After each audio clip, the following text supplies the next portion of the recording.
The first strike of dawn peeked through the blinds, painting Kayla Brooks's small apartment in muted gold. Her body ached from another sleepless night, tethered to the dialysis machine. Each pulse of synthetic blood both a salvation and a reminder of time slipping away. She pressed a hand to her side below the ribcage, where scars from previous procedures still felt raw in her mind, even if they were fading on her skin. "Kayla, do you want coffee?" Her mother's voice drifted from the cramped kitchen. The aroma of reheated instant filled the air, but Kayla had lost her appetite weeks ago. "I'm fine, Ma," Kayla whispered, her voice hoarse. She swung her legs off the bed, feeling the weakness pull at every muscle. She'd done morning dialysis 3 times this week, and the routine was leaving her bones hollow. But each session was a lifeline, delaying the inevitable until the transplant. Her mother, Grace Brooks, entered the room carrying 2 chipped mugs. She handed one to Kayla, her eyes a storm of worry and pride. "You have the appointment today." Kayla nodded, tracing the rim of the mug. 2 p.m. with Driving Gwen. Grace's lips pressed together. "She's the best transplant surgeon in the state. The wait list, it's nearly 1,000 names long. But your blood type, your condition, it matches with someone who might be willing to donate. Have hope." Hope. The word felt foreign, dusty, as if someone else's concept. After years of moving down the wait list without a call, Kayla's hope had become brittle, prone to shatter at the slightest disappointment.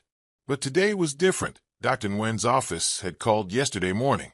They believed they had a potential living donor lined up. At 1:50 p.m., Kayla and her mother sat in the hospital's cramped lobby. The ticking digital clock loomed overhead. Each second was a hammer on her chest.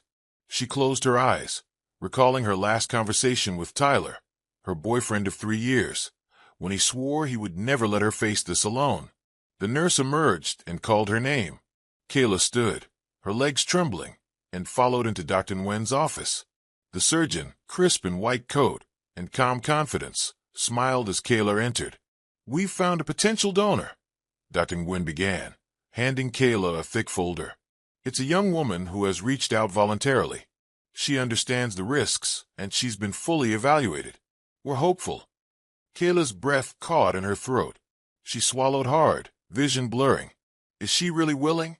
Her voice cracked like dry earth. "She loves life, and she wants to give it to another," Dr. Nguyen said gently. "We need to move swiftly with pre-op tests, but the surgery cost is estimated at $80,000, including post-op care and medications. Insurance will cover roughly $30,000.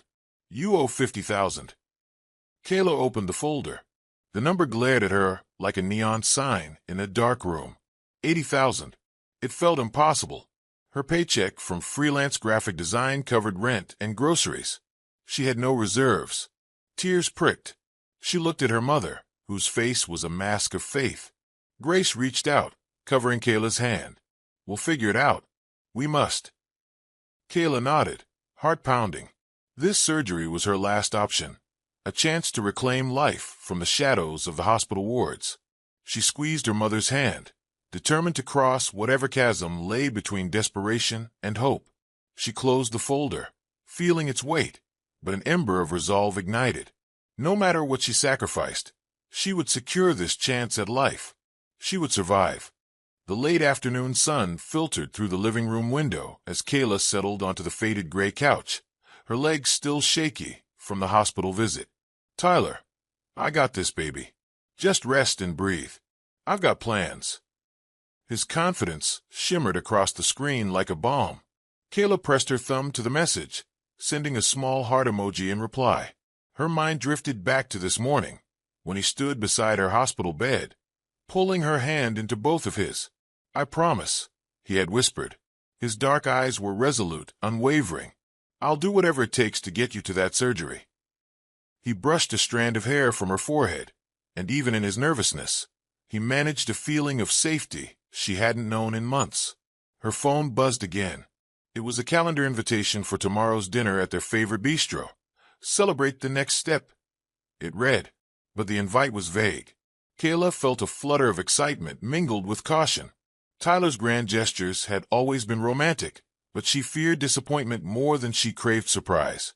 A soft knock at the door startled her. She forced a smile as Tyler stepped inside, arms laden with brown paper bags. His grin was bright, but worry flickered at the corners of his eyes. "Guess what?" he said, bustling to the kitchenette. Promptly, he returned with 2 plates of lobster risotto and a chilled bottle of bubbly in an ice bucket by the window. "Dinner's on me tonight." Kayla raised an eyebrow. "I didn't know you liked champagne." "Tonight, anything to make you smile."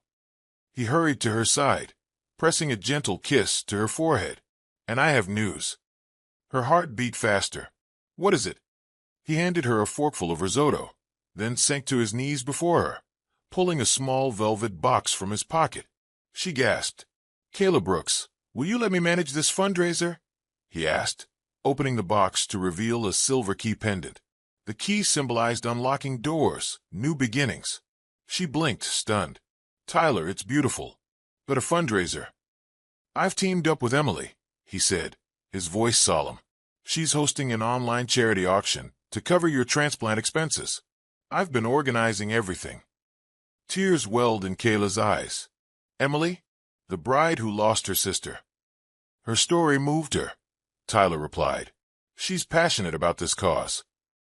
Kayla fought to steady herself. This is amazing. But why?" "Because I love you," Tyler said softly, sliding the key around her neck. "I won't let you face this alone. Ever."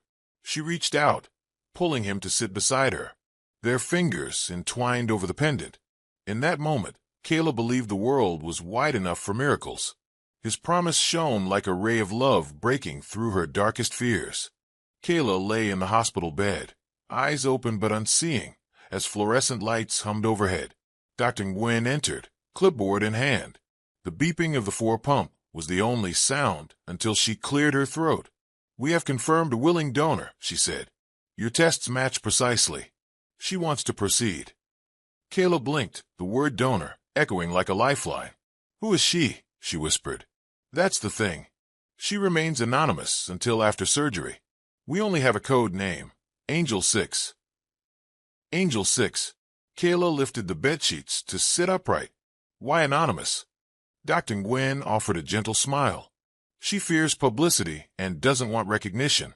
She wishes to give entirely from goodwill." Kayla's heart thumped. She thought of countless hours begging relatives, the shame of asking neighbors, the cold bureaucracy of insurance. Yet here was a stranger offering life. Later, at home, Kayla's apartment felt cavernous. She stared at her phone, willing Tyler to call. Minutes stretched into hours until her phone buzzed with a photo. Tyler outside an event space with a banner reading, "Charity Gala. Support Hope." "Guess tonight's the night," the text read. Below, "All proceeds go to your transplant fund. See you soon, love." Tears blurred her vision. Tyler, within the gala's grand hall, chandeliers glittered like stars. Kayla slipped through the entrance, her hospital gown concealed beneath a flowing dark dress. Tyler led her through the crowd to a tall woman with soft eyes and auburn curls. "I'm Emily Carter," the woman said. "Thank you for letting me be part of this." Kayla recognized her from the wedding website, the bride who lost her sister. "Emily, you're incredible." "You?"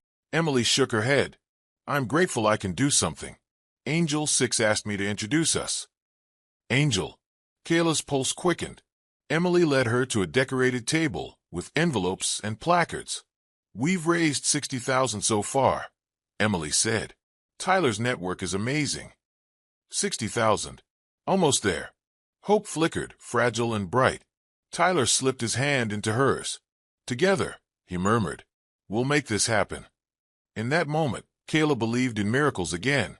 An anonymous angel, a determined boyfriend, and a compassionate friend, all converging for her chance at life. Her heart felt full of optimism. Kayla awoke to the steady beeping of her heart monitor. She sat upright in bed and imagined the day she'd throw away her dialysis needles forever. Tyler was already at the apartment, his silhouette outlined by golden sunrise. He handed her a mug of coffee, black, no sugar, just the way she liked it before illness stole her taste buds. They sat on the edge of the bed. "How much did we raise?" Kayla asked, wrapping her hands around the warm ceramic. 60,000, Tyler replied, "I serious. We still need 20,000 more for hospital fees, post-op meds, and care." 20,000. It felt like a mountain looming over her fragile hope. But they had a week to find it. She took a deep breath and nodded. "I sold my car yesterday," she admitted, voice steady but heart pounding. Tyler stared at her, concern etched on his face. "You sold your car," he repeated, voice low. "Kayla, I'll find another way." She shook her head. "I needed something fast. It was worth 6,000, but I need more." Tyler touched her arm gently. "We'll get a loan. I can help you apply at the credit union." She frowned. "More debt? I barely manage what I have. I don't want to drown in bills." He paused, considering. "What about investments? I have some savings, but I promised to keep my client funds separate. I can't just take them." Kayla watched him wrestle with ethics and desperation. She hated that her illness pushed him to such dilemmas.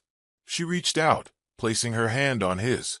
"Tyler, I'll do anything to live," she said softly. "If it means selling memories or borrowing more, it's worth it." He swallowed hard, then nodded. "All right, let's list everything." He pulled out his phone, opening a notes app. Together, they listed assets: Kayla's laptop, her art commissions, her mother's spare jewelry box, Tyler's bicycle, and his old guitar. Potentially, they could gather nearly 15,000. Kayla winced at the thought of parting with her mother's heirlooms.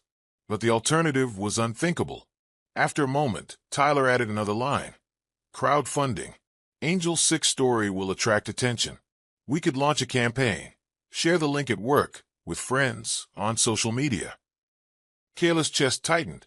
She hated crowdsourcing her illness, exposing her vulnerability. But desperate times. "What about privacy?" she asked. "I don't want strangers prying." "We'll keep it tasteful," Tyler promised. "Just the facts, needs, fund, goal, progress. No pictures you can't handle." She nodded, tears brimming. "Okay." They spent the morning photographing items and drafting descriptions. A sleek vintage laptop, hand-painted canvases awaiting buyers, a classic Gibson acoustic. By noon, the crowdfunding page was live, funds trickling in. As evening approached, Tyler surprised her with a briefcase. "My grandmother's pearl necklace," he said. Kayla looked stunned. "I want you to have it," Tyler explained. "She'd want you to take care of yourself. We'll sell it for at least 3,000. Kayla shook her head, voice thick. "I can't accept that." He opened the briefcase, revealing the gleaming pearls resting on velvet. "I love you. This is my sacrifice." Emotion surged through her. She reached for the pearls, placing them around her neck. "Thank you," she whispered. Alone that night, Kayla stared at her reflection, pearls draped against hospital scrubs. Each item sold was a piece of her past, a fragment of identity exchanged for hope. The future felt fragile, but with each sacrifice, she edged closer to life beyond the machines. Despite every loss, she felt gratitude stronger than sorrow and a fierce determination. 2 weeks stood between Kayla and the operating room. Each sunrise was a reminder of ticking seconds. She tracked days on a small calendar hung above her dialysis machine, crossing off dates with a bold red marker. The gap of $50,000 loomed over the final square. That morning, Tyler arrived with hospital documents and a nervous grin. He dropped a folder on the dining table.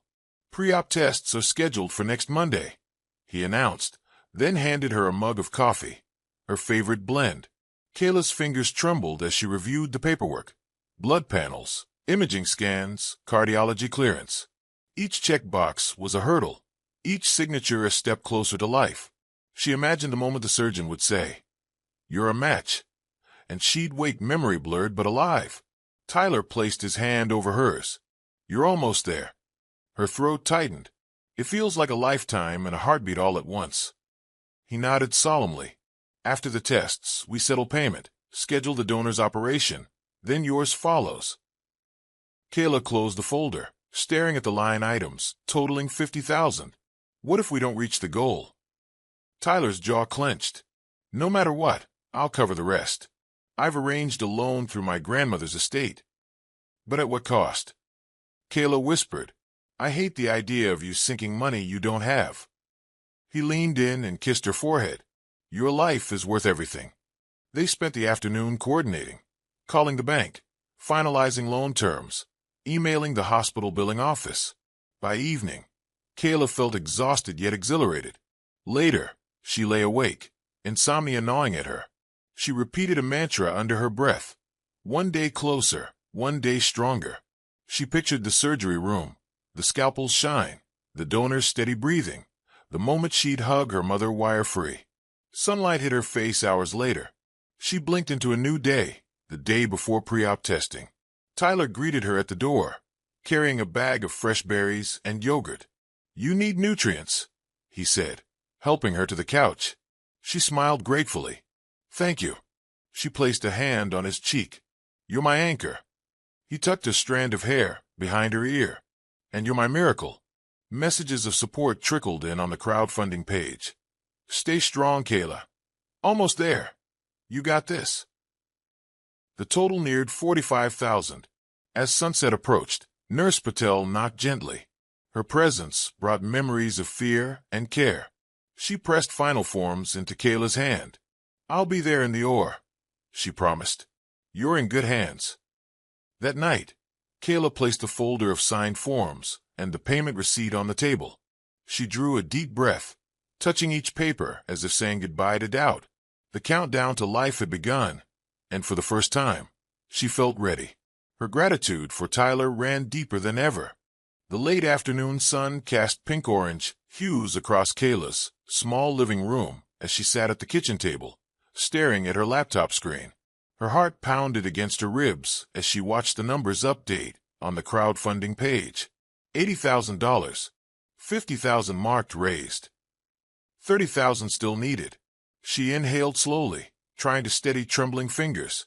Tyler entered quietly, closing the door behind him. His face was drawn but determined. He carried a steaming mug of tea and placed it beside Kayla's laptop. Here, he said, voice gentle. Drink this. Kayla nodded, wrapping her hands around the warm mug. Thank you, she whispered. She blinked back tears. We have $40,000 total now. We need $10,000 more before the transfer deadline tomorrow. He sat beside her, pressing a hand to her back. I've arranged the rest, he said. Tonight, I'll transfer my savings. We'll cover the final $10,000. Her chest tightened. Are you sure? You promised to keep your work and personal funds separate. Tyler hesitated. Everything I've been saving. I can risk it. I'll use my emergency fund, and I'll refill it later. Kayla placed a hand on his. I don't want you to risk your security. He looked into her eyes. I'd risk anything for you. You're my priority. She swallowed, tears slipping down her cheeks. Promise me we'll pay it back before interest accrues. He smiled sadly. I promise. He leaned in and kissed her forehead. Now let's get this done. Kayla logged into her online banking. She followed the steps carefully to send the final $20,000 to Tyler's account. $10,000 raised from crowdfunding and $10,000 from her own savings. She paused before hitting confirm, her finger hovering above the trackpad. Tyler.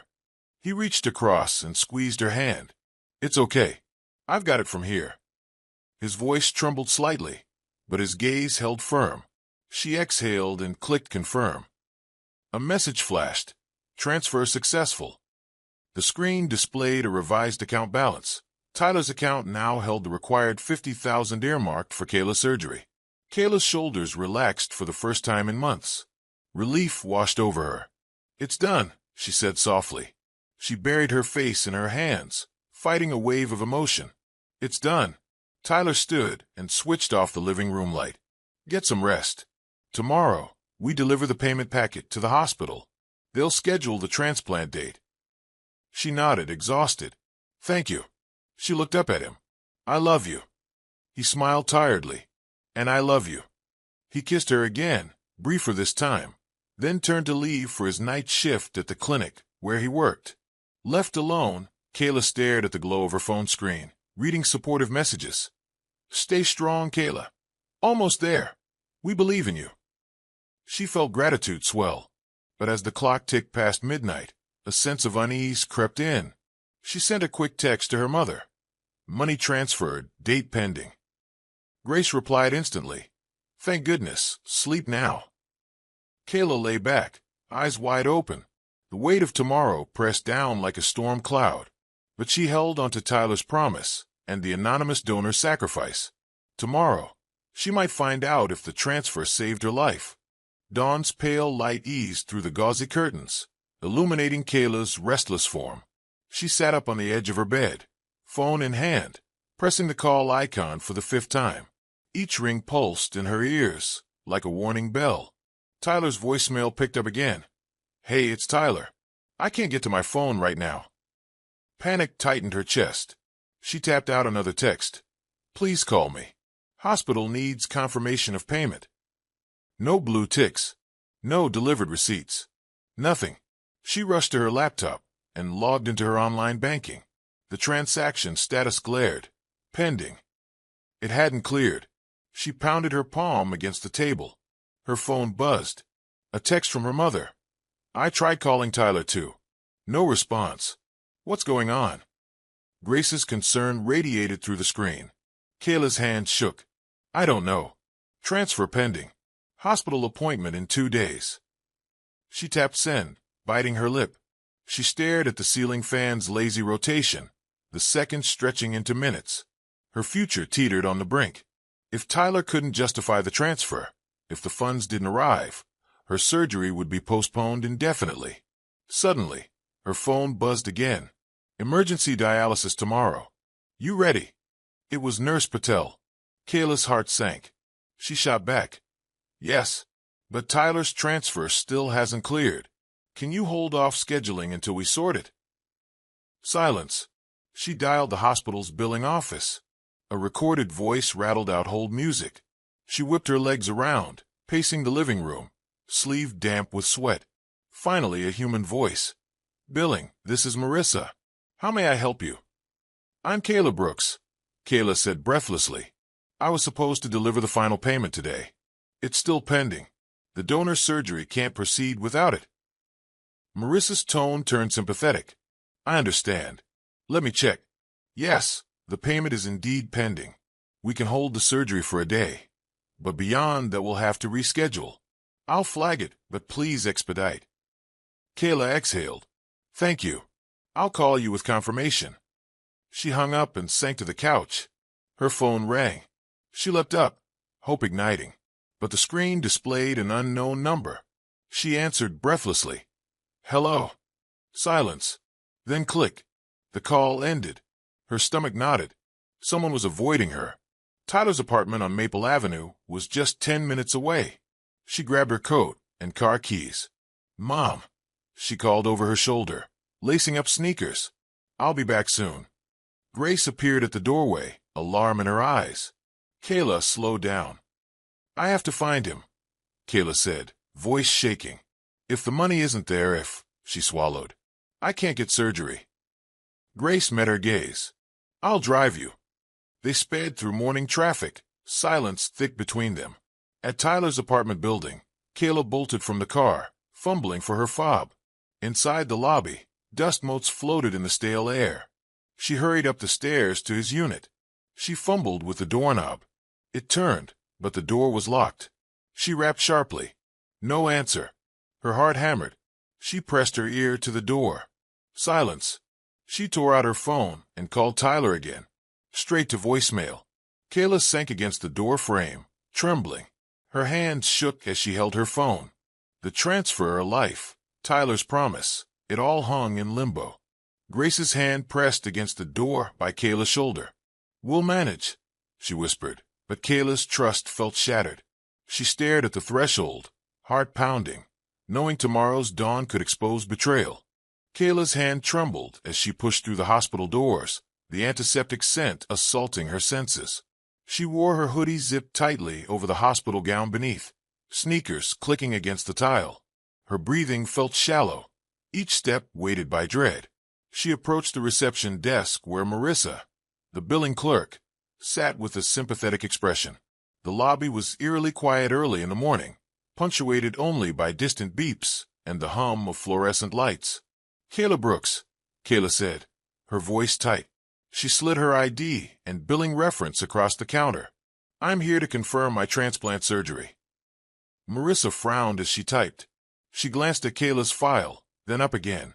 I'm afraid there's an issue, she said, voice gentle but firm. We haven't received the final payment. The transfer is still pending. Kayla's knees weakened. She gripped the desk edge to steady herself. But I transferred the funds yesterday, she whispered. It should have cleared. Marissa shook her head. Our bank hasn't issued the credit. Without it, we can't proceed with scheduling or approving the surgery. I'm so sorry. Kayla's vision blurred. She shook her head, palm brushing tears. No, this can't be happening. She looked up at Marissa, voice rising. I'm bleeding out here with dialysis. I need this surgery today. Marissa's tone remained professional. I understand, but policy is policy. If payment arrives this afternoon, we can slot you for tomorrow, but I can't guarantee an open bed. Kayla staggered back and fled the lobby, panic rising. She bumped into a nurse, who steadied her. Ms. Brooks, are you all right? I'm fine, Kayla snapped, voice trembling.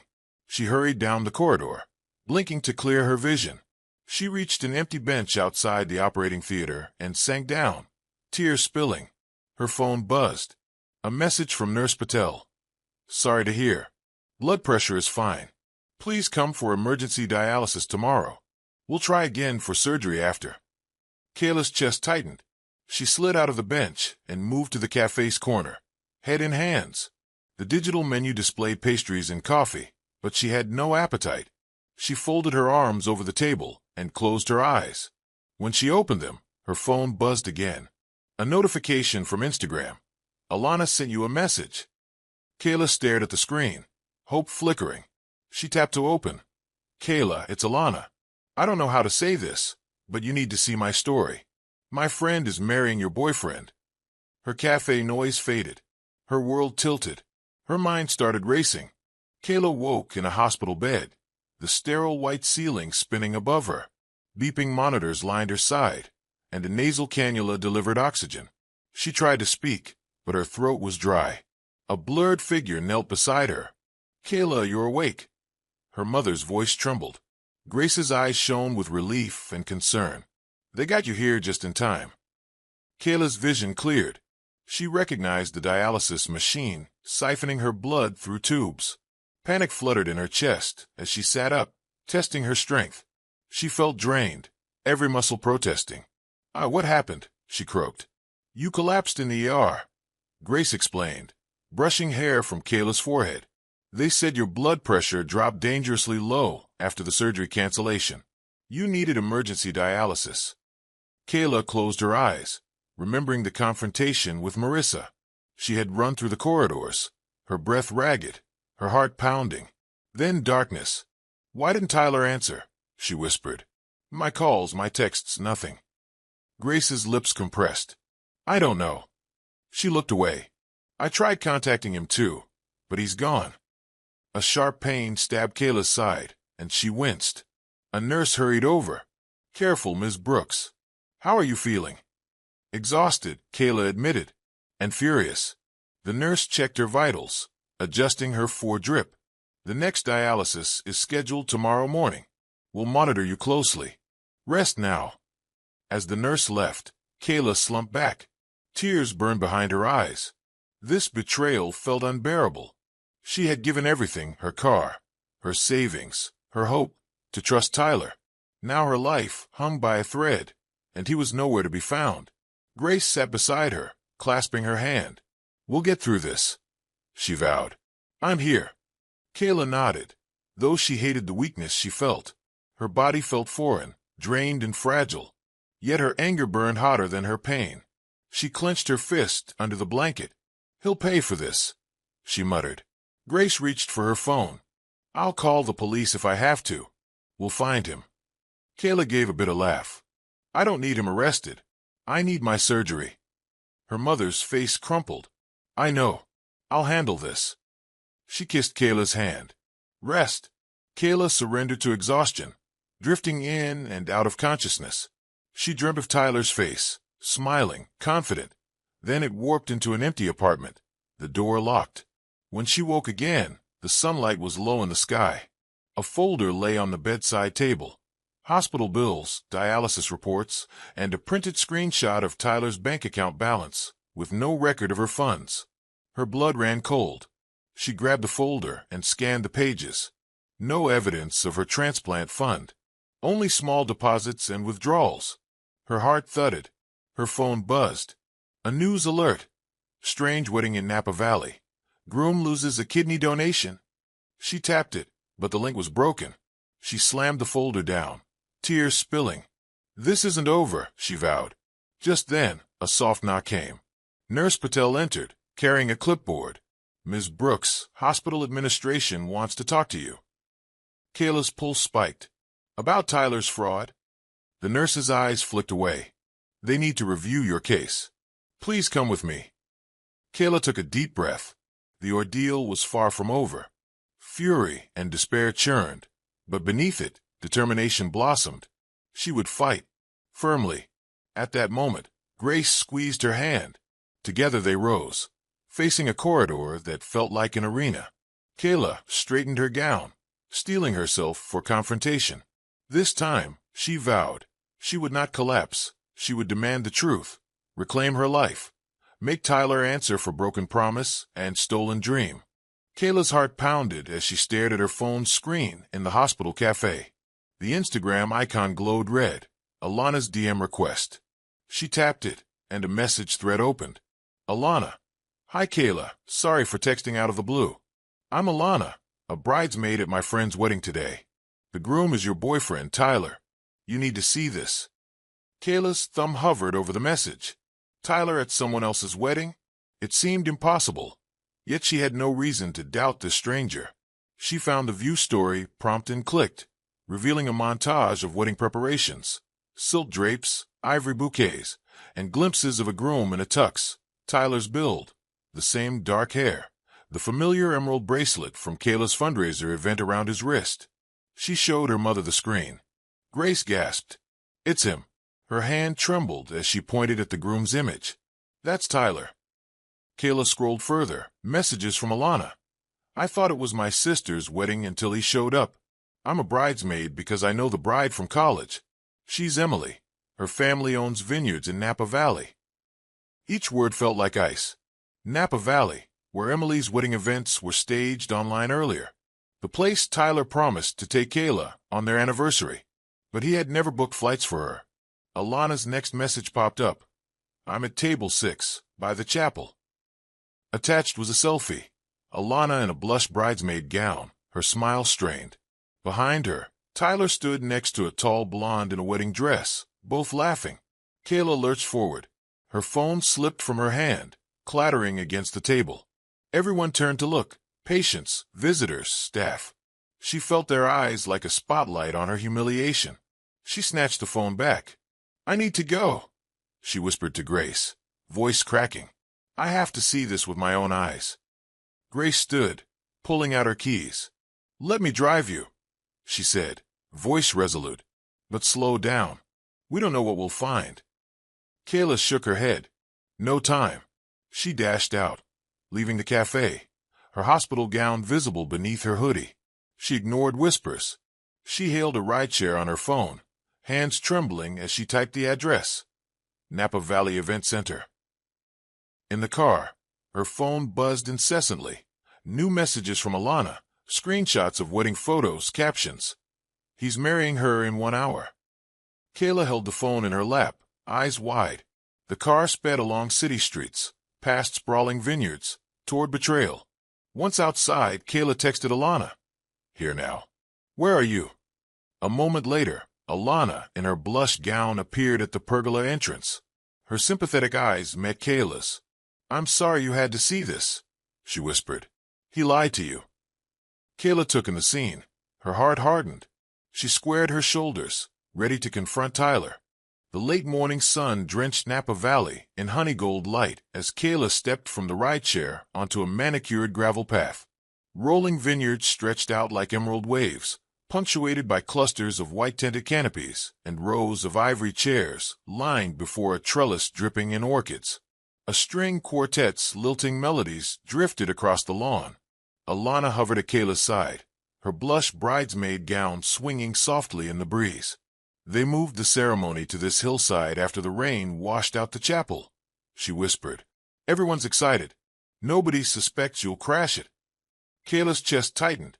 She tugged her white hoodie lower over the hospital gown hiding beneath it. Let's just find him, she said, voice barely above the quartet's violins. She forced her legs forward, every step driven by equal parts dread and determination. They skirted the perimeter, slipping between clusters of guests murmuring in pastel sundresses and seersucker suits. A waiter carrying a tray of champagne flutes paused as Kayla brushed past. Excuse me, he murmured, glancing at her hospital green sneakers beneath the frilly dress Alana had lent her. Kayla's heart hammered. Every eye was an interrogation. You okay? Alana hissed. Breathe. Kayla nodded, swallowing hard. Ahead, Emily, radiant in lace and tulle, drifted along the flower-laden aisle, her arm linked with her father's. Kayla's gaze locked on Tyler standing at the altar, tux crisp, bow tie perfect. His back was to them, but his posture was unmistakable, smug, triumphant. She stooped behind a pillar at the aisle's entrance. A gust stirred Emily's veil as she passed. Kayla's throat went dry. She inhaled and steadied her vision. In Tyler's jacket pocket, a glint of gold caught the light. Her emerald-cut pendant, the very one she had sold to help fund pre-op care. She blinked. It had to be a trick of the sun. Alana whispered, See? That's him. She tapped Kayla's arm and pointed discreetly toward the gathering. Kayla peered around the pillar. Tyler was greeting guests, smiling, shaking hands, thumbs-upping colleagues from his clinic. Each handshake felt like a stab. Her phone buzzed, a new DM from Alana. Look at these shots. They huddled. Alana scrolled. Photos of the rehearsal dinner the night before. Tyler laughing over wine with Emily's sister, Kayla's bracelet gleaming on Emily's wrist. Underneath, the caption, So grateful to have Tyler here helping my family. That's mine, Kayla breathed. My bracelet. Alana nodded, lips pressed tight. And there's more. She tapped again. A screenshot of a bank transfer confirmation. Tyler's personal account. No record of Kayla's $50,000 fund. No payment to the hospital. Anguish welled in Kayla's chest. She pressed her palm against the cool stone pillar, the world tilting. Her life, her surgery, hung in balance. Yet here he stood, marrying another with her savings in his pocket. A sudden cheer rose as Emily reached the altar. The quartet swelled. Guests turned expectant faces toward the trellis. Kayla straightened, pulling back her hoodie hood. She squared her shoulders. The vine-framed stage glowed in the midday sun, vows imminent, and the crowd hushed in reverence. Every head turned. Cameras lifted. Phones appeared. She inhaled, each breath a summons of courage. Kayla Brooks, survival clinging to her like a second skin, stepped onto the aisle. Kayla's sneakers crunched on gravel. Guests murmured, some startled, some intrigued, as she advanced from the back row. The string quartet faltered. Violins scraped hesitant notes. Tyler's head whipped around. Emily's veil fluttered in confusion. Alana slipped beside Kayla, her hand tight around hers. Now, she mouthed. Kayla raised her phone. The screen lit with the screenshots, transfers showing 0 deposits to the hospital, photos of the emerald bracelet on Emily's wrist, and messages from Alana's bridesmaid group warning that Tyler had ghosted Kayla. She drew in a breath. Stop. Her voice rang out like a gunshot in the still air. Chairs scraped and guests gasped. Tyler's confident smile crumbled. Emily froze mid-step. Stop the wedding. Kayla continued, voice cracking. I have proof he stole my kidney transplant fund. Tyler took an angry step forward. Kayla. She lifted the phone, thrusting it between them. The screen faced the crowd. The bank transfer page showing her name, the amount, and Tyler's account balance. All insufficient funds, messages beside where the hospital was expecting payment. A hush settled. Emily's eyes brimmed. Guests shifted uneasily. A hotel staffer cleared her throat. Cameras clicked. Tyler's face turned red. That's not. Those are personal funds. It's a mistake. Kayla's voice strengthened. There's no mistake. I handed you $50,000. Where's my money? Where's my surgery? Emily's voice trembled. Tyler, how could you? Tyler's jaw clenched. It's not what you think. Then explain why your account has no record of my transfer. Kayla shouted. She tapped the screen. Look, an elderly guest murmured. Good heavens. A bridesmaid dabbed at her eyes. Someone opened a live stream on TikTok, broadcasting in real time. Alana's lips quivered. I warned her, she said softly. I saw the screenshots last night. The officiant, priest in black robes, stepped forward. My child, please. Kayla held up her phone. Ask him where my kidney surgery fund is. Ask him why he's marrying another woman while I fight for my life. Tyler's shoulders sagged. He backed away. A cluster of guests leaned in. Someone snapped a photo. The wedding's pristine facade fractured, streams of scandal flooding the manicured lawn. Emily turned to Kayla. I'm so sorry. I had no idea. Kayla's vision blurred with tears and rage. She lowered the phone. Save your apologies for the courtroom. She spun on her heel and stormed back down the aisle. Gravel kicked beneath her sneakers as she fled, Alana rushing to keep pace. Guests watched in stunned silence. The quartet's music had died. At the bottom of the aisle, Kayla paused, heart pounding, adrenaline surging. The live stream notifications pinged relentlessly. Donations to her GoFundMe soared. Her truth had gone viral. She didn't look back. Ahead lay an ambulance ride she half wished for and a life she would reclaim, one way or another. Kayla's legs shook as she reached the parking lot.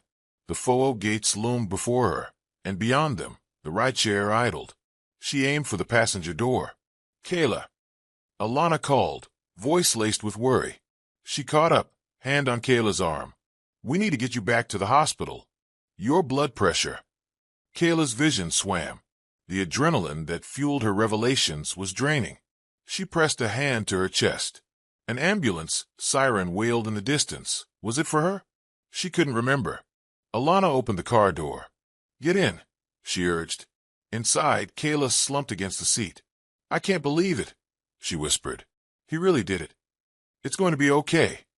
Alana soothed, pulling the door closed. I'll drive you.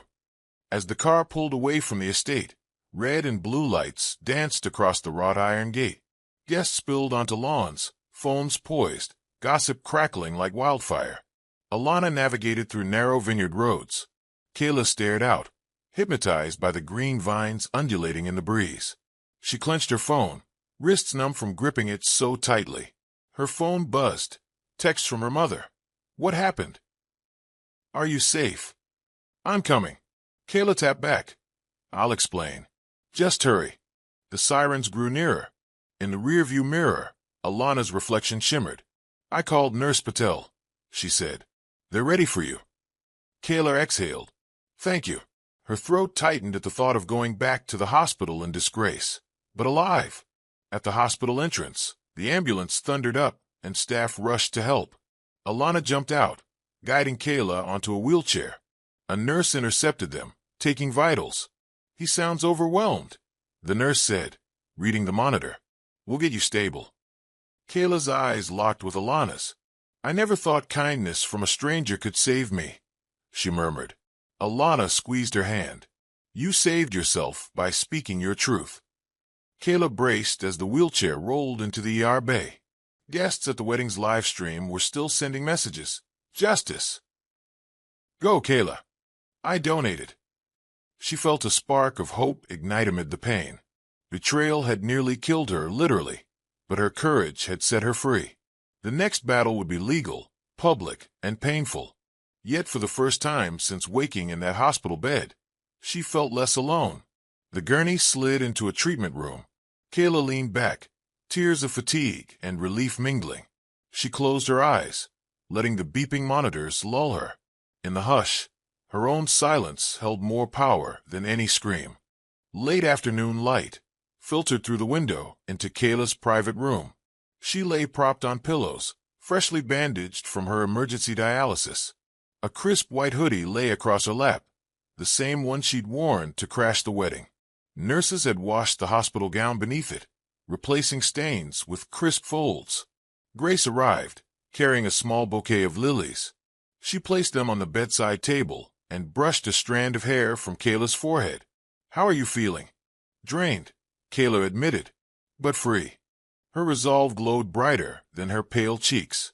"They scheduled the transplant for next Thursday," Grace said. "The donor is ready." Dr. Nguyen called. Kayla's heart fluttered. Finally. Grace smiled, tears gathering in her eyes. "You did it, sweetheart." Kayla touched her hoodie's zipper. She hesitated, then pulled it open, revealing the pristine white robe gifted by Emily, her wedding veil repurposed into a hospital white hood. The irony wasn't lost on her. She took a breath. Before her lay a folder, court summons for Tyler, evidence compiled by Emily's lawyer friend, and petitions from her GoFundMe donors urging justice. She picked up the folder, scanning legal papers and witness statements from Alana and Emily. A knock sounded. Nurse Patel entered, clipboard in hand. "Your vitals are stable," she reported. "We'll get you prepped for surgery soon." Kayla nodded, steeling herself. "Thank you." As the nurse left, Grace stood. "You look beautiful, even in white." Kayla managed a small smile. "I feel like a bride," she said softly. Her own marriage to survival, to truth. Grace perched on the bed's edge. "After you wake from surgery, we'll celebrate. No wine, just juice, but celebration." Kayla laughed. "Deal." Her phone buzzed. A text from Emily. "Court date set. I'll be there. Stay strong." Beneath, a photo of Emily in a white power suit, fists raised in solidarity. Kayla's resolve hardened. In white, she would emerge from the operating room, not just as a survivor, but as a victor. She pressed the phone to her chest. "I'm ready," she whispered into the quiet room. The chapel was small. Sunlight filtered through stained glass windows in muted crimsons and golds. Kayla sat in the pew, hospital gown beneath a borrowed white shawl. Beside her, Emily and Grace flanked her like guardians of truth. Courtroom papers lay in Kayla's lap. Across the aisle, Tyler sat alone, head bowed, suit crumpled. The pastor cleared his throat, opening a legal-style registry.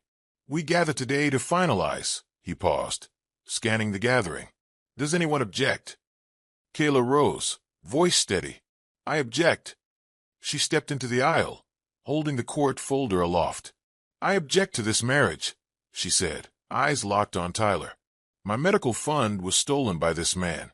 As long as my surgery is at stake, he has no right to marry." Gasps rippled through the small crowd. Tyler looked up, horror and guilt etched in his eyes. The pastor raised an eyebrow. "On what grounds?" Emily stood to Kayla's left. "He misappropriated funds meant for her life-saving surgery," she declared. "I have evidence." She handed the folder to the pastor. Inside were bank statements, wedding photos with Kayla's bracelet, and transcripts of Kayla's forced dialysis emergency. The pastor leafed through them, expression grave. A hush descended. Tyler stammered, I can explain." Kayla's voice cut through. "There's nothing left to explain. You chose to betray me." The pastor closed the folder. "Under these circumstances, I cannot officiate this union." He nodded to a clerk. "Send this to the county clerk." Tyler slumped, realization crushing him. Emily turned away, tears in her eyes, then stepped to Kayla's side. "Thank you," she whispered. Grace embraced Kayla, whispering pride. Kayla exhaled, relief and triumph flooding her. The injustice that nearly cost her life had been publicly overturned. Outside, cameras from local news outlets waited. Reporters clamored for statements. Kayla lifted her chin. She opened her mouth to speak, not as a bride, but as a woman reborn, wronged, brave, and unbreakable. A low hum of smartphone cameras rippled through the small chapel clearing as Kayla lifted her chin. Reporters and guests alike fanned out, capturing every moment on video. Ring lights blinked. Microphones hovered. The crisp afternoon air carried the sound of shutters and excited murmurs. Kayla's chest tightened. She met Grace's steady gaze and swallowed. This was bigger than her betrayal. It was now a public reckoning. She squared her shoulders and stepped onto the paved walkway before the chapel doors. Reporters parted like water. A tall woman thrust a microphone toward Kayla. "Ms. Brooks, what do you say to those calling it the most shocking wedding scandal of the year?" Kayla inhaled, eyes fierce. She glanced at Emily and the crowd, solidarity shining in the bride's tear-streaked face, then back to the sea of cameras. "I say this," Kayla declared, voice clear. "A promised surgery fund was stolen. I nearly died because of it. Today, the world must know the truth." Gasps and flashes erupted. A cameraman yelled, "Can you specify who?" Kayla lifted her phone, displaying the bank statement screenshot one more time. "He took $50,000 meant to save my life. I demand justice." A ripple of applause mixed with shocked whispers. Live streams exploded across YouTube, TikTok, and Instagram. Hashtags like #KidneyWedding and #JusticeForKayla trended within seconds. View counts climbed by the thousands. A reporter pressed forward. "Kayla, do you feel vindicated now that you've exposed him?" Kayla's jaw clenched. "Vindication isn't enough," she said. "I need my surgery, and I need him held accountable." Grace stepped beside her, wrapping an arm around Kayla's shoulders. "And we will get both," she vowed, voice firm. Suddenly, a young woman ducked under the microphones and hugged Kayla. "I donated to your fund," she whispered, tears glinting. "I wouldn't let you die alone." Kayla's eyes glowed. "Thank you," she whispered. "Every donation matters." The crowd shifted as police officers arrived. An officer stepped forward. "Ms. Brooks, we'd like to take a statement regarding potential fraud." Kayla nodded and followed them to a makeshift press tent. Emily and Grace trailed behind, cameras still rolling. Inside the tent, Kayla recounted the timeline. The missing transfer, the wedding ambush, the stolen funds. Detectives took notes. Their serious expressions contrasted with the chapel's earlier chaos. Outside, the live stream hit 1 million concurrent viewers. Comments scrolled so fast they were unreadable. "She's a hero." "I can't believe this." "Go, Kayla." When the statement wrapped, Kayla emerged to find Emily waiting. "Come with me," Emily said, voice trembling. She led Kayla to a quieter corner by the vineyard fence. "I contacted the hospital," Emily said. "They've held your surgery slot, pending official confirmation from the DA. They're on our side." Kayla exhaled. Relief and determination warred in her chest. "Thank you. I couldn't have done this alone." Emily squeezed her hand. "We'll finish this fight together." A breeze stirred the vines, carrying applause and camera clicks back toward them. Kayla raised her face to the sun, imagining the surgeries soon to come. The world was watching, and on her side. For the first time, the betrayal that almost destroyed her had become the catalyst for her salvation. And she would not let the cameras, or justice, turn away before she crossed the finish line. The sterile white ceiling spun as Kayla collapsed onto the ambulance gurney. The world blurred into antiseptic lights and frantic voices. Nurse Patel crouched beside her, pressing a hand to Kayla's forehead. "Kayla, stay with me," the nurse urged. "You're burning up, fever spiking." Kayla's head lolled. She tried to speak, but her throat was sandpaper. A medic clipped wires to her chest. Monitors beeped urgently.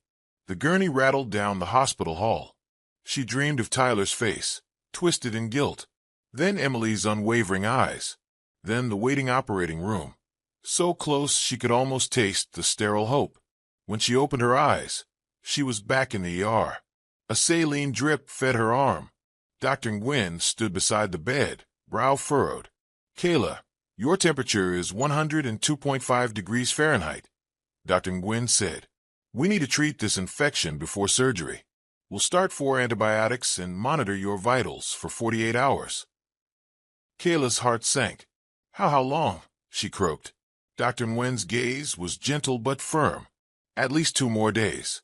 We can't risk ending your life-saving transplant on an active infection." Tears pricked Kayla's eyes. She'd fought so hard to keep her surgery on track. Now this, an invisible enemy within her bloodstream, threatened to ruin everything. Her phone buzzed. A text from Emily. "I'm here. Let me know what you need." Another from Grace. "Mom's bringing soup." Kayla managed a weak smile and typed back, "I love you both." Nurse Patel adjusted the 4 I'll get the antibiotics started, she said softly. Try to rest. Kayla watched her leave, then stared at the ceiling. The world felt smaller, constricted by tubes and alarms. But beneath the fear, a flame of resolve still burned. Later, in a brief lull, Emily slipped into the room, arms laden with a stack of legal files. I've been at the DA's office, she said, setting the files on the bedside table. They've opened a formal investigation. They'll subpoena Tyler's bank records and wedding vendor statements. Kayla nodded, voice raspy. Thank you. I need this infection gone. Emily sat beside her, brushing hair from her brow. We'll beat this too. You're the strongest person I know. Kayla's vision blurred.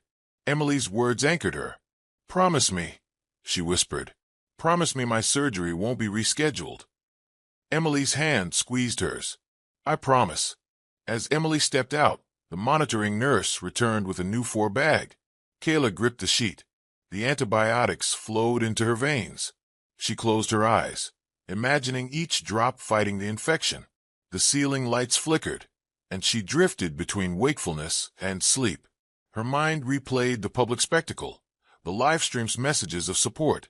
Strangers she'd never met were rooting for her. Their faith was as vital as any medicine. She whispered into the stillness, I won't give up. A final beep sounded steady and strong. Kayla drifted into a fevered sleep, battling infection with dreams of life beyond hospital walls, life she was determined to reclaim. When Kayla awoke, pale morning light filtered through the blinds.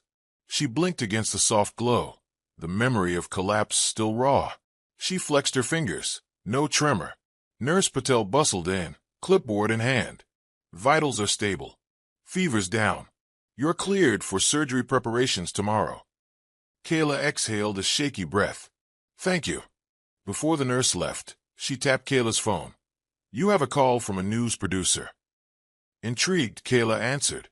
A confident voice greeted her. Ms. Brooks, this is Simone Black from Global News Network. Your story went viral overnight. 25 million views and counting. We'd like to interview you post-surgery. Share your journey. Kayla's throat tightened. Thank you. I'd like that. After the call, notifications poured in. Interview requests, sponsorship offers, messages of support. Her GoFundMe had crossed $70,000. Comments flooded. You're an inspiration. I canceled my own plans to donate. Stay strong, Kayla. Strength and gratitude swirled together. She realized her story had become more than personal. It was a beacon of justice and resilience. Later, Emily visited with tea and pastries. Your story has ignited a nationwide conversation about medical fraud, Emily said, pride in her voice. Hospitals are reviewing policies. Congress members are tweeting support. Kayla smiled weakly. That's incredible. Emily placed a hand on hers. You turned pain into power. You did more overnight than I could have imagined. Kayla looked out the window at the hospital courtyard. A news crew was setting up outside, CNN signage visible. She felt a surge of purpose. This isn't just about me anymore, she said softly. It's about every patient whose trust has been betrayed. Emily nodded. And you'll be their voice. As the morning sun climbed higher, Kayla sat upright, inbox buzzing. The world had watched her lowest point, and now her hopeful rise. She steeled herself for surgery. She was ready to transform that viral pain into healing. With each notification ping, Kayla's resolve grew. Her second chance would not go to waste. The world was watching, and she would show them the triumph beyond betrayal. The hospital conference room buzzed with activity. TV monitors lined one wall, each airing a news segment on #KidneyWedding. Emily and Kayla sat at a polished table opposite two hospital administrators and a representative from Tyler's wedding planner, all implicated by the fraud investigation. Emily, sleek in a tailored suit, tapped at a tablet. These are the vendor contracts, invoices, and Tyler's signed client agreements, she said, voice crisp. He authorized my family's catering invoice of $80,000, meant for Kayla's transplant. She swiped through digital documents, line items, bank statements, vendor receipts. The administrators exchanged glances. One cleared his throat. We had no idea of his personal arrangements. We thought the funds had cleared through corporate channels." Emily's lips curved. "That's because he lied. He created false confirmations.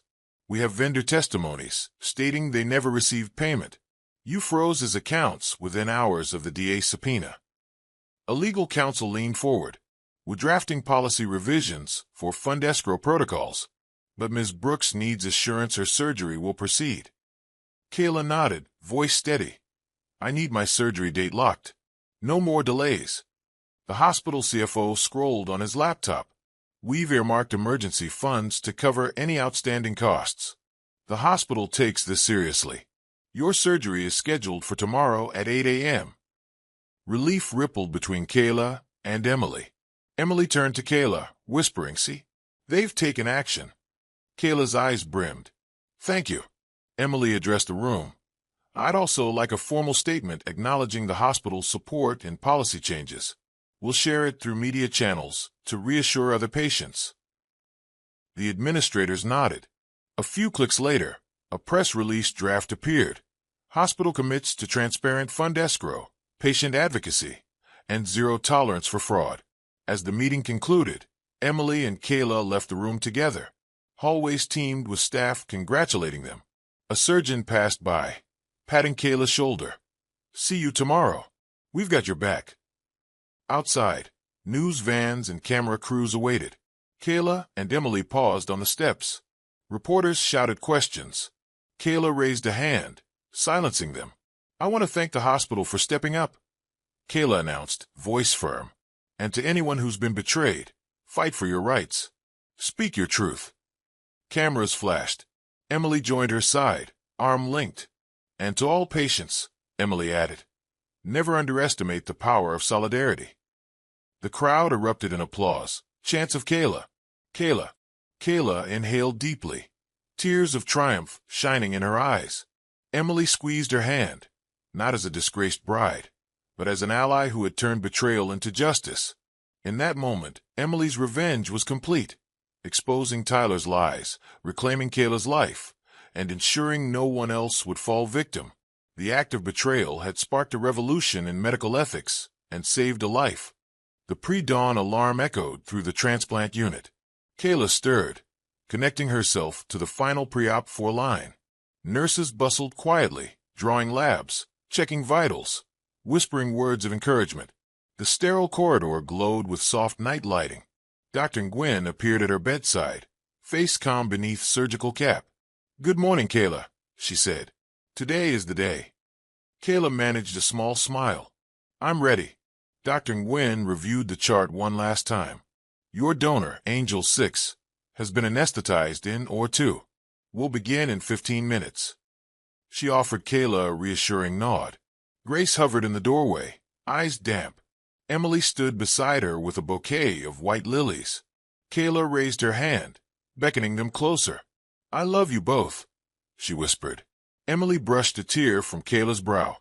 "Can't wait to see you on the other side." Nurse Patel adjusted Kayla's gown.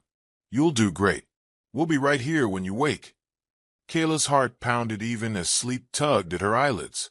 She felt the bed slide toward the operating room. Fluorescent lights and masked faces passed overhead. A final thank you to the donor in her heart. And then, darkness. When Kayla's eyes fluttered open, she was back in her private room. Sunlight filtered in. The hum of monitors had returned, steady and calm. Her chest felt light, unencumbered by the dialysis tubes she'd known for months. She blinked and saw Dr. Gwynn at her side, mask lowered in a gentle smile. "Surgery was a success," Dr. Gwynn announced. "Your new kidney is functioning beautifully. We removed you from dialysis permanently." Tears welled in Kayla's eyes. "Thank you," she whispered, voice thick. "Thank you." Grace and Emily crowded in, hugging her with trembling arms. Grace kissed her forehead. "You did it, baby." Emily pressed a bouquet of lilies into her hands. "You're a warrior." Kayla's gaze wandered to a framed photo on the bedside table. The live stream still framed, showing her standing in white before the cameras, the moment her fight became everyone's fight. She touched the frame, smiling through tears. Later, As she sat up to eat soft fruit and porridge, her phone buzzed. Messages from donors, news outlets, and even a senator praising her courage. Emily sat beside her, scrolling. "They're offering interviews," Emily said.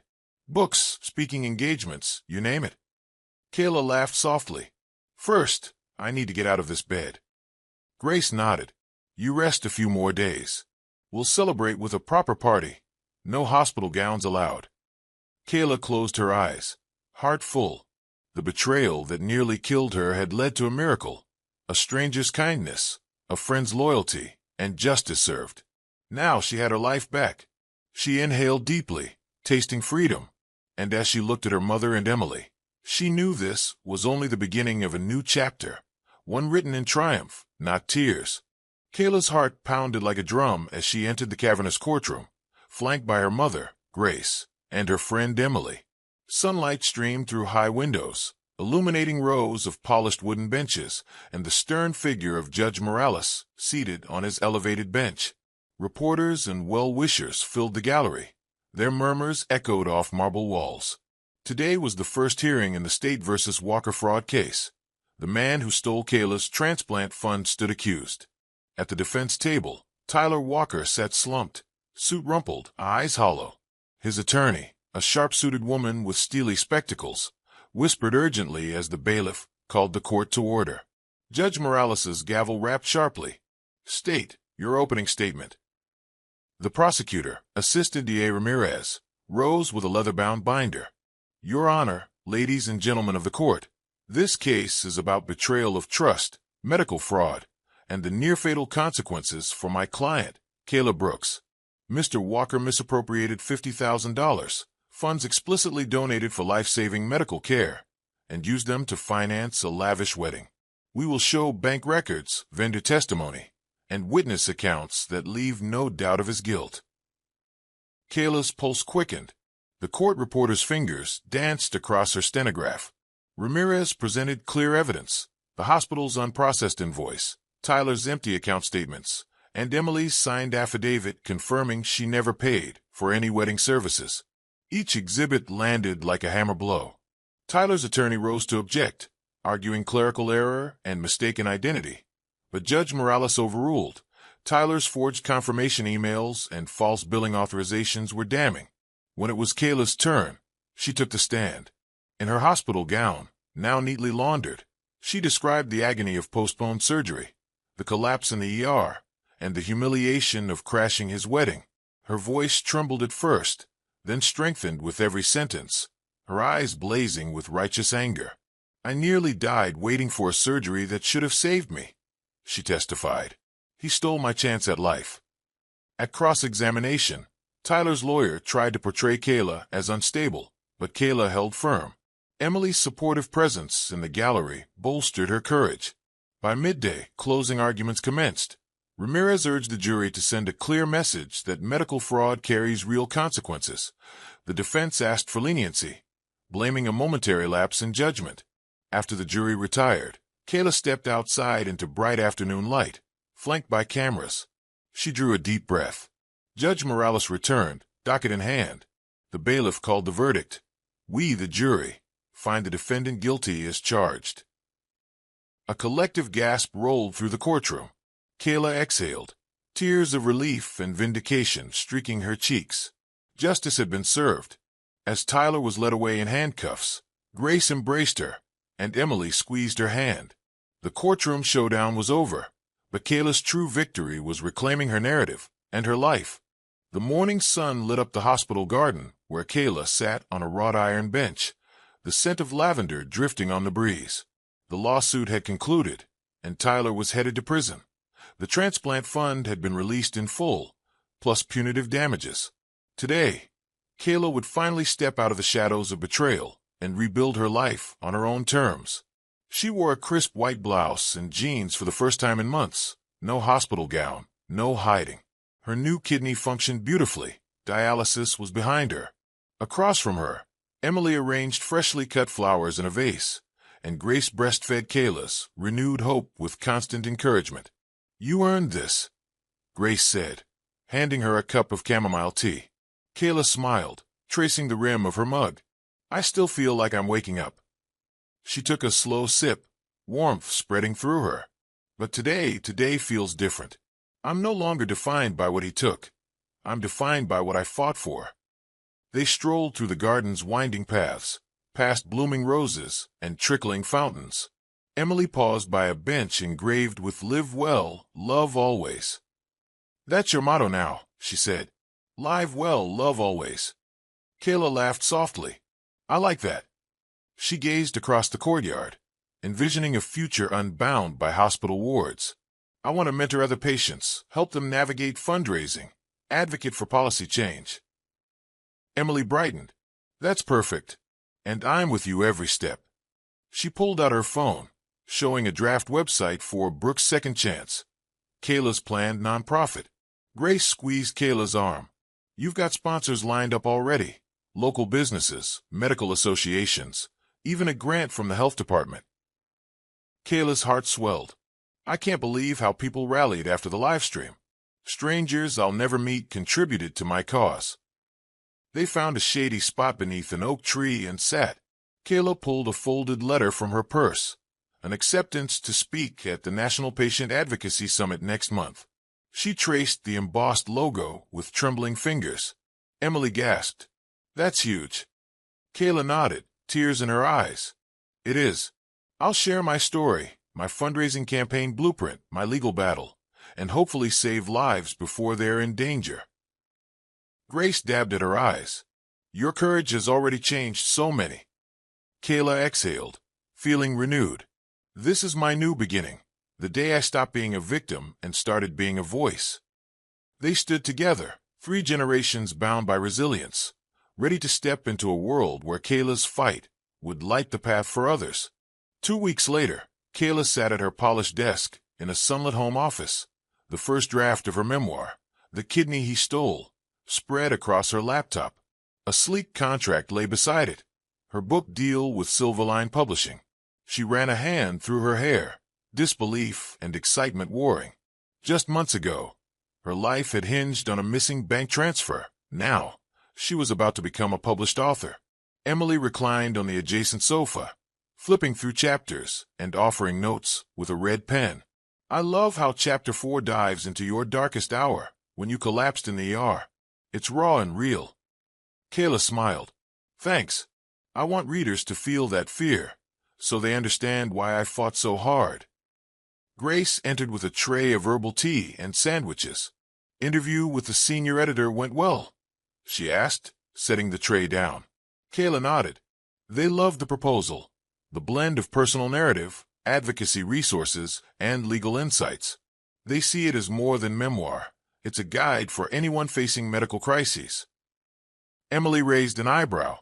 "And the advance is hefty, enough to fund several operations for the nonprofit." Tears welled in Kayla's eyes. "That means we can help dozens of patients get transplants, cover copays, post-op care, travel expenses." Grace reached across and squeezed her hand. "You turn tragedy into hope, on the page and beyond." Kayla opened the publisher's contract again. Her eyes flicked to the royalty terms, the marketing budget, the translation rights. "They're pushing for translations in French and Spanish. This story will go global." Emily grinned. "We'll need to coordinate the book launch with a speaking tour. I've got a call with the summit organizers." Grace chuckled. "I'll manage your travel itinerary. No more last-minute hospital runs." Kayla laughed through her tears. "I never imagined this path when I woke in that ER bed."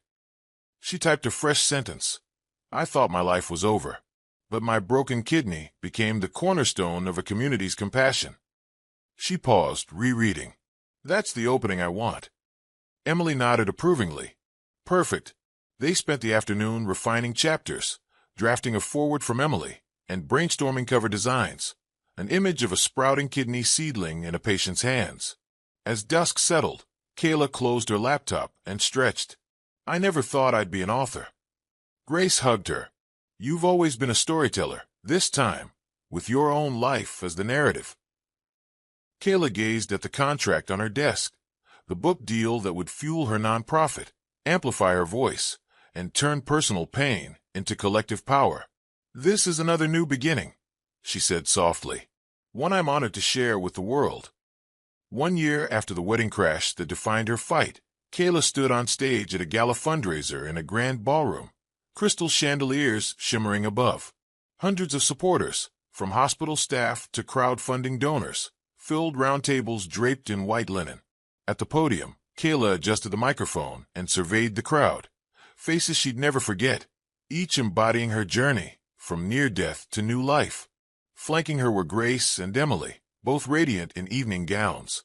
On the screen behind them, a montage replayed highlights: Kayla's ER collapse, the courtroom verdict, her book signing, and patients she'd helped through her nonprofit. Soft applause rippled as the final image faded to the words, "Hope in action." Kayla inhaled, remembering the despair of not knowing if she'd live to see this day. "Thank you all for being here," she began, voice steady. "A year ago, I stood in a hospital bed, wondering if I'd survive. Today, I stand before you, whole, grateful, and committed to giving back." She spoke of the $1.2 million raised by the gala, enough to sponsor dozens of transplants and launch a patient advocacy fellowship. She introduced donors, medical partners, and the first cohort of fellows, young advocates trained to support patients through medical emergencies. Each namesake honoree received a standing ovation. In the back row, Tyler Walker's prison photograph flickered briefly on a news ticker, his sentencing long past. Kayla allowed herself a glance of closure, then refocused on the night's purpose: healing. After the speeches, a live auction offered exclusive experiences: private dinners with Emily's family at their Napa vineyard, a weekend retreat at Grace's lakeside cottage. Bidding soared, phones pinged, and laughter filled the hall. Kayla circulated, shaking hands, hugging old friends and new faces. Later, at the head table, Kayla raised her champagne flute, sparkling water for her still watchful kidneys. "To life," she toasted, "to second chances, and to all of you who gave me mine." The crowd echoed, "To life." As glasses clinked, Kayla felt the culmination of her journey. Each chapter written in pain, perseverance, and purpose coalesce into a single moment of shared triumph. She glanced at Emily and Grace, both smiling with pride. This was no longer just her story. It was theirs, and it belonged to everyone who dared to hope. Months after the gala, Kayla stood before a packed auditorium at the National Patient Advocacy Summit. A banner overhead read, "Empower, Advocate, Transform." She adjusted the lapel microphone and recalled her volunteer fellowship's first graduation last spring, advocates now embedded in hospitals across the country. "Hello, I'm Kayla Brooks," she began. The audience, patients, families, healthcare professionals, greeted her with warm applause. "1 year ago, I was fighting for my life. Today, I'm fighting for yours." She unveiled the summit's keynote program, a nationwide initiative to standardize escrow accounts for patient-raised medical funds. "No one else should face the fraud I endured," she said, clicking to reveal a slide of new legislation under review in several states. As she spoke, cameras streamed live to thousands online. Tweets exploded with #LegacyContinues and #KaylaSlaw. She detailed her nonprofit's expansion, mentorship programs for patients undergoing transplants, partnerships with legal clinics for medical fund fraud, and scholarship grants for fellows pursuing healthcare policy degrees. During the Q&A, a young woman in the front row wiped tears. Kayla invited her on stage. She overcame a rare disorder thanks to Kayla's fellowship network. The woman embraced Kayla, voice shaking. "You gave me hope when I had none." Kayla's eyes glistened. "Your story motivates me every day," she whispered. After the summit, Kayla joined Grace and Emily backstage. "Look at this," Emily said, holding a tablet displaying international news coverage, a segment on Kayla's advocacy bill in the UK Parliament. Grace squeezed Kayla's hand. "Your fight became global." Kayla smiled. "It's just the beginning." She gazed at the summit sea of faces, survivors ready to become advocates themselves. As long as there's injustice in healthcare, our legacy continues. Under the spotlight, Kayla raised her fist, not in anger, but in solidarity. The journey from hospital bed to global stage had taught her that a single voice, armed with truth, can transform lives. And as long as that voice is heard, the story and the hope will never end. I hope you enjoyed the story. Please like, comment, and share. Also turn on the bell to get more of our videos. See you in the next story.